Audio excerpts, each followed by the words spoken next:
Dans cette histoire, nous suivons notre protagoniste, un professeur d'université, nommé professeur Yakutani. On le voit travailler sans relâche sur ses recherches, jusqu'à ce qu'un de ses collègues lui rappelle qu'il a une réunion à laquelle assister. Après avoir terminé cette réunion, Yakutani se rend compte qu'il a besoin d'une courte pause.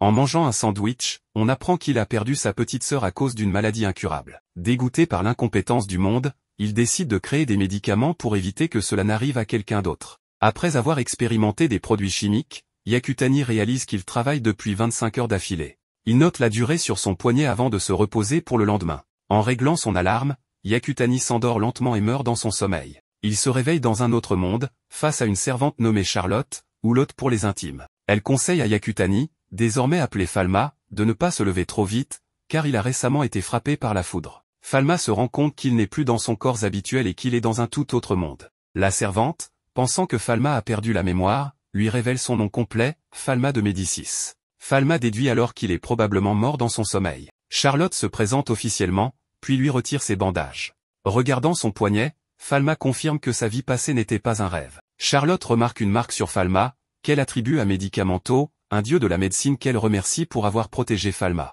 Pour rafraîchir sa mémoire, Charlotte explique que Falma appartient à la famille Médicis, un grand clan du royaume du Saint-Fleuve, et thérapeute de la famille royale. Son père est président de l'école impériale des apothicaires, et noble archiduc. Au bout d'un couloir, elle lui présente son père, sa mère avec sa sœur blanche dans ses bras. Elle mentionne aussi son frère aîné, déjà très réputé et qui étudie dans la faculté médicinale de Nobalt. Elle mentionne aussi que leur père a de grandes attentes envers eux deux. Falma apprend également qu'il peut utiliser des arcanes, semblables à la magie. Cependant, il prétend avoir oublié comment les utiliser. Charlotte panique, car les Médicis doivent absolument maîtriser la magie. Elle lui ordonne de trouver une solution rapidement, lui rappelant qu'il a une affinité pour la magie de l'eau. Seul dans sa chambre, Falma suit les conseils de Charlotte, il imagine de l'eau se formant dans ses mains.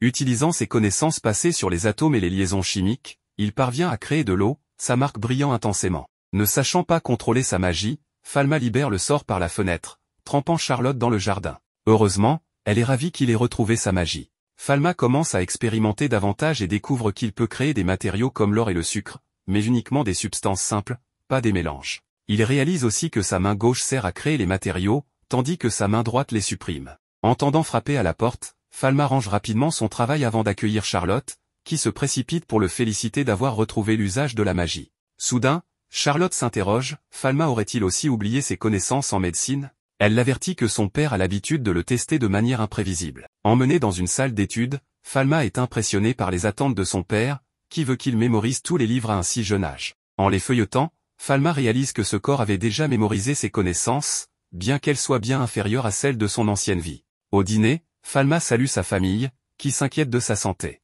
Les rassurant, il observe avec mélancolie sa famille profiter joyeusement du repas, ressentant de la culpabilité pour avoir pris le corps de ce jeune garçon. Soudain, son père lui demande quel médicament a été utilisé pour soigner ses blessures. Pris au dépourvu, Falma répond calmement avec la réponse attendue, ce qui satisfait son père. Il annonce que Falma reprendra ses leçons avec Éléonore. Le lendemain, Falma rencontre Éléonore, qui trouve son comportement différent et le confronte à son formalisme inhabituel. Se présentant comme la meilleure élève du père de Falma, Éléonore Bonnefoy, ou Éléonore, elle continue de le questionner. Pour détourner les soupçons, Falma évoque son expérience avec la foudre. Se sentant coupable, Éléonore propose de revoir les types de magie existants dans ce monde, précisant que chaque personne est liée à une divinité protectrice. Le père de Falma, son frère et Falma lui-même, sont associés à Medicamento, tandis que Éléonore est protégée par Aquario. Éléonore explique les types de magie, feu, eau, terre, vent et néant. À propos du néant, elle précise que c'est une magie non conventionnelle, disparue depuis 300 ans. Falma apprend que sa magie de création et de destruction est comparable à celle d'un dieu ou d'un monstre. Près d'un lac, Éléonore initie Falma à l'entraînement magique et lui rappelle que les baguettes amplifient la magie. Elle lui montre un sort de lance d'eau à longue portée, utilisant une baguette pour canaliser son mana. Falma, utilisant la baguette d'Éléonore, imagine le même sort sans incantation. Une énorme quantité de mana s'y engouffre, créant une lance d'eau puissante qui renverse tout autour. Étonnée par cette puissance, Éléonore décide de mesurer la capacité magique de Falma. Falma prend un bâton magique, dont l'extrémité brille en blanc, terrifiant Éléonore qui comprend que le bâton est incapable de mesurer la limite de son mana. Éléonore lui fait promettre de ne révéler cela à personne. En retournant, Falma aide Éléonore, qui a cassé ses lunettes, et suggère d'utiliser ses doigts comme lentille temporaire. En voyant un doigt d'Éléonore luire, il se demande si elle s'est foulé le doigt. Quand Falma lui pose la question, Éléonore panique, se souvenant des récits de médicamentaux, divinité capable de diagnostiquer toute maladie grâce à son regard omniscient. Éléonore remarque aussi que Falma n'a pas d'ombre, ce qui l'effraie davantage, pensant qu'elle pourrait être en présence d'un dieu. Après avoir effrayé Éléonore, Falma est conduit au bureau de son père. Il apprend qu'Éléonore a brusquement décidé de quitter son rôle de professeur. Lorsque son père lui demande s'il connaît la raison de ce comportement étrange, Falma feint l'ignorance et suggère qu'elle pourrait être malade. Convaincu qu'Éléonore est malade, son père demande à Falma de lui livrer un médicament, accompagné d'une note explicative. Seule, Falma inspecte le médicament et réalise que la prescription de son père n'aidera pas Éléonore. Il décide alors de fabriquer un médicament issu de ses connaissances de son ancienne vie et y ajoute des instructions d'utilisation. En rendant visite à Éléonore, Falma est surpris de la voir recouverte d'une armure. Éléonore l'accuse de vouloir l'éliminer, ayant découvert sa puissance. Falma la rassure, affirmant qu'il agit au nom de son père, et lui remet le médicament prescrit. Effrayée, Éléonore pense que Falma essaie de l'empoisonner. Il lui donne alors un onguent pour son doigt blessé ainsi que le médicament qu'il a conçu. Falma insiste sur le fait qu'il veut vraiment qu'Éléonore redevienne son professeur. À genoux devant lui, elle hésite. Falma souligne qu'il souhaite simplement apprendre d'elle, comme n'importe quel autre élève. Pensant qu'elle ne répondra pas, Falma décide de partir, s'excusant de l'avoir effrayée. Il lui offre des fleurs bleues en guise d'adieu, lui souhaitant le meilleur et promettant de ne plus la déranger. Le soir, Éléonore, seule, réfléchit à prendre ou non le médicament que Falma a créé. Méfiante envers ce médicament en poudre, elle remarque les fleurs offertes par Falma et se souvient qu'aucune divinité n'a jamais fait de mal aux humains. Si Falma était vraiment médicamenteux, il ne représenterait aucun danger. Le lendemain, Éléonore revient voir Falma, toujours en armure par précaution.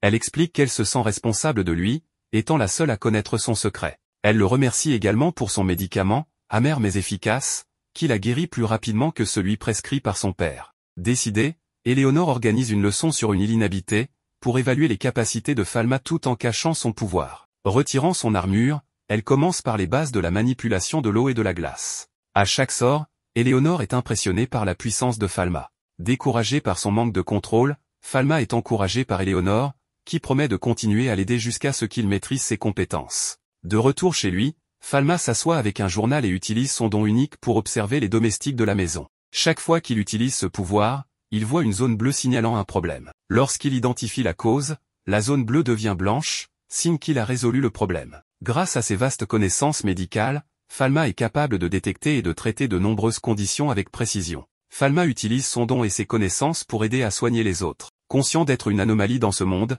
il sait que si son pouvoir est découvert, il risque d'être arrêté et utilisé comme sujet d'expérimentation. Pour éviter cela, Falma décide de se forger une réputation et de prouver sa valeur. En visitant le laboratoire de son père, Falma est impressionnée par l'équipement disponible, idéal pour créer des médicaments. Il commence par traiter le problème de peau sèche de Charlotte. En imaginant la structure chimique des huiles nécessaires, Falma crée une crème pour les mains en combinant des substances issues de ses souvenirs. Charlotte, stupéfaite, reçoit le médicament et apprend qu'il l'aidera avec sa peau sèche. Falma continue à distribuer ses traitements aux autres qu'il a diagnostiqués, suscitant leur étonnement, aucun noble n'avait jamais soigné des roturiers auparavant. Falma découvre que, dans ce monde, les nobles comme son père ne traitent pas les roturiers, privant ces derniers de soins essentiels en raison de leur statut social et du coût des médicaments. Cette injustice le révolte. Le lendemain, en entrant dans la salle à manger, Falma remarque l'absence de sa petite sœur, Blanche. Il apprend qu'elle a la varicelle. Inquiet des dangers de cette maladie, il se demande à quel point les maladies de ce monde ressemblent à celles de son ancien monde. Son père interdit tout contact avec Blanche pendant 3 semaines, sauf pour Falma, qui a déjà contracté la varicelle dans son enfance. Impressionné par la connaissance de son père sur la réapparition de la varicelle, Falma décide de créer un médicament pour la soigner. Au laboratoire, il imagine les atomes nécessaires et concocte un remède. Il se faufile discrètement dans la chambre de Blanche, mais celle-ci refuse le médicament, craignant son goût amer. Ingénieux, Falma dissimule le médicament dans un macaron, que Blanche accepte de manger. Tout en discutant avec elle, Falma lui demande de garder leur secret et de ne pas gratter ses boutons.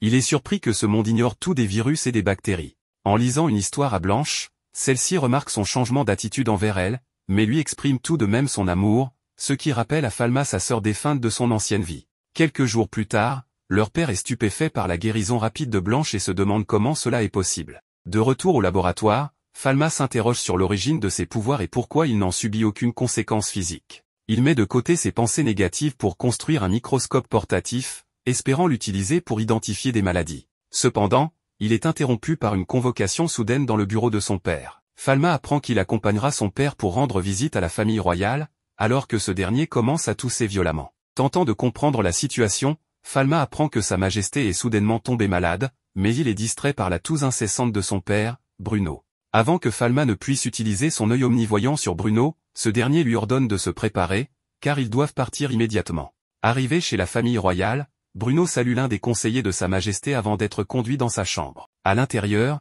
une dizaine de médecins sont présents pour tenter d'aider la reine. Bruno se place devant le lit de Sa Majesté, Élisabeth II, et procède à divers examens et analyses, allant jusqu'à prélever son sang et utiliser la magie pour effectuer des tests. Après cela, Bruno discute avec d'autres experts et conclut que la reine est proche de la fin et qu'il n'y a rien à faire. Falma découvre qu'à ce stade, les patients incurables de ce monde reçoivent une dose d'anesthésiant pour leur permettre de partir sans douleur. Avant qu'Élisabeth ne reçoive cette injection, elle demande si son état est irréversible. Bruno ment, affirmant qu'il a un médicament magique qui pourra la sauver. En écoutant les discussions dans la pièce, Falma note que les proches de la reine, considérés comme les plus intelligents, prévoient sa mort pour le lendemain. Voyant l'expression de douleur sur le visage d'Élisabeth, Falma décide d'agir. Il active son œil omnivoyant et identifie la cause de sa maladie, une infection pulmonaire. En analysant les symptômes, il conclut qu'il s'agit de la tuberculose, également appelée la mort blanche. Sachant que ce monde ne dispose pas de la technologie nécessaire pour injecter des médicaments, Falma doit concevoir un remède facile à digérer. Cependant, la complexité du composé le met au défi. Soudain, le fils d'Élisabeth fait irruption dans la pièce et court vers sa mère, qui est trop faible pour le réconforter. Cela pousse Falma à intervenir. Il s'adresse directement à la reine et demande l'autorisation d'essayer une solution. Bien que Bruno et le conseiller d'Élisabeth s'y opposent, la reine accepte, révélant qu'elle était autrefois le meilleur médecin du royaume et qu'elle a confiance en Falma. Avec la permission de la reine, Falma se rend immédiatement dans un laboratoire et bloque la porte avec de la glace pour éviter les interruptions. Il commence à imaginer la structure atomique du médicament, pièce par pièce. Mais avant de terminer, Bruno fait irruption dans la pièce. Bruno critique Falma, affirmant qu'il ne devrait pas donner de faux espoirs à Élisabeth. Il révèle qu'il connaît la tuberculose, impressionnant Falma par sa capacité à diagnostiquer une maladie complexe avec un équipement limité. Bruno insiste sur le fait que parfois, la meilleure solution pour un patient incurable est de lui offrir une fin paisible. Falma refuse cette approche et déclare qu'il sait que Bruno est lui-même infecté par la tuberculose. Il retourne à son travail, mais Bruno l'interrompt à nouveau, exigeant de savoir ce que Falma prépare, insinuant qu'il pourrait s'agir de poison. Lorsque Falma hésite, Bruno commence à lancer des projectiles de glace pour détruire le laboratoire. En réponse, Falma crée un mur de glace pour protéger son équipement et les séparer. Voyant Falma utiliser un sort sans incantation, Bruno exige de savoir qui il est, mais Falma garde le silence. En feuilletant le journal de Falma, Bruno découvre des médicaments qu'il n'a jamais vus ni entendus auparavant. Voyant la marque de médicamenteux briller intensément sur Falma, Bruno se convainc des paroles de son fils et est stupéfait d'apprendre qu'il est béni par une divinité. Falma propose à son père de prendre le crédit pour ses découvertes, mais Bruno refuse. En tant qu'apothicaire, il affirme qu'il est essentiel d'assumer ses réussites, mais aussi de porter la responsabilité de ses erreurs. Ces paroles inspirent Falma, qui dissipe le mur de glace qu'il avait créé. Cette action choque Bruno, car il sait que son fils possède un attribut d'eau positive permettant de créer de la glace, mais il est stupéfait qu'il puisse aussi manipuler des éléments destructeurs, un pouvoir normalement impossible à combiner. Lorsque Bruno demande à nouveau qui est réellement Falma, ce dernier répond simplement qu'il est bien son fils. De retour dans la chambre de la reine, Falma est accueillie avec scepticisme par de nombreux médecins qui doutent de son remède et se moquent de son masque. Même le conseiller de la reine exprime ses réserves. Cependant, la reine elle-même demande à Falma de présenter son médicament.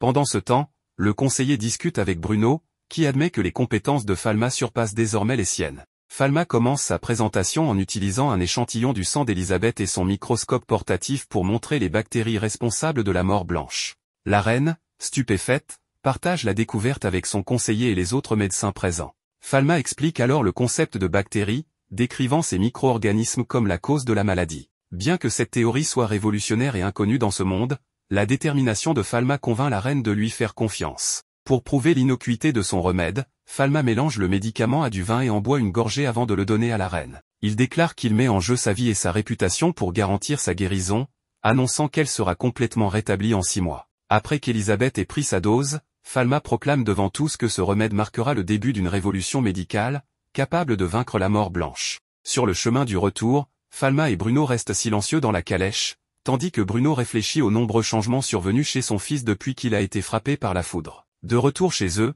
Falma donne à Bruno une dose du même remède et lui demande de lui faire confiance. Conscient que Falma est bénie par médicamenteux, Bruno affirme qu'il lui fait confiance. Falma répond que bien qu'il soit doté de connaissances médicales grâce à cette bénédiction, c'est Bruno qui lui a appris à parler aux patients et à les traiter avec soin. Touché par cette reconnaissance, Bruno remercie son fils avec une sincérité palpable.